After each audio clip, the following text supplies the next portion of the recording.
Okay, in this video, I'll show you guys how to differentiate secant to the fifth power of x squared. And then the good news is that we will have to use the chain rule twice. Use the Chen Lu. But it's okay, I will take care of you guys, so there's no worry. Anyway, here we go. First, it's a good idea to write this as y equals to, I will just put on a big parentheses with secant of x squared and then raised to the fifth power like this. So that I can look at this as something to the fifth power and then we'll start from the outside function and then we go in. So here we go, differentiation right here. We have something to the fifth power. We first use the power rule. So I will bring the 5 to the front and then minus 1.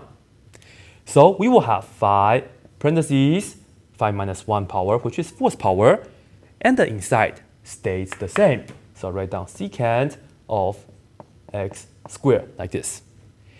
And then we have to remember the chain rule.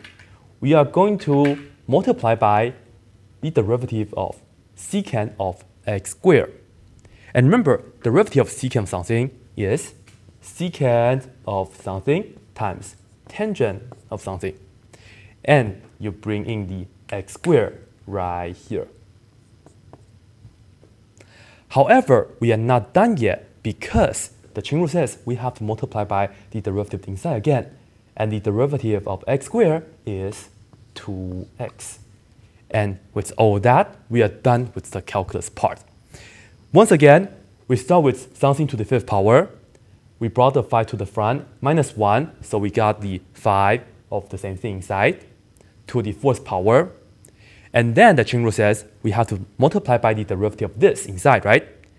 Derivative of secant of something is secant tangent, and because the inside was x squared, you just enter x squared right here. And lastly, the chain rule says we multiply by the derivative of x squared. So that's how we got the 2x. And I promise this is it for the calculus part. And then the last part is you just kind of rewrite things down nicely. So the derivative is, we see that we have 5 times 2x. Remember, everything's multiplying. So I will put down 10x first. And notice we have secant x squared like this to the fourth power. And this is secant x squared to the first power. So we can multiply these two together and can just add the exponents.